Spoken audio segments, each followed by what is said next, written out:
Joseph Vijay எனும் நான்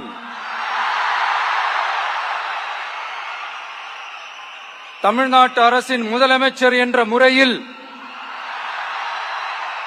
எனது கவனத்திற்குள்ளாவதும் தெரிய வருவதுமான எந்த பொருளையும் முதலமைச்சரின் கடமைகளை உரியவாறு நிறைவேற்ற தேவையான அளவுக்கன்றி ஒருவரிடமோ பலரிடமோ நேர்முகமாகவோ மறைமுகமாகவோ அறிவிக்கவோ வெளிப்படுத்தவோ மாட்டேன் என்று ஆண்டவன் மீது ஆணையிட்டு உறுதிமொழிகிறேன்.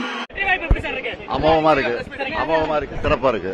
எடப்பாடி பழனிசாமி தொடர்ச்சியா விமர்சனம் பண்ணிட்டு இருக்காரு. நிதி மேலாண்மையை கையாள தெரியலன்னு சொல்லி அது தோல்வியினுடைய உச்சத்துக்கு போயிட்டாரு அவரு.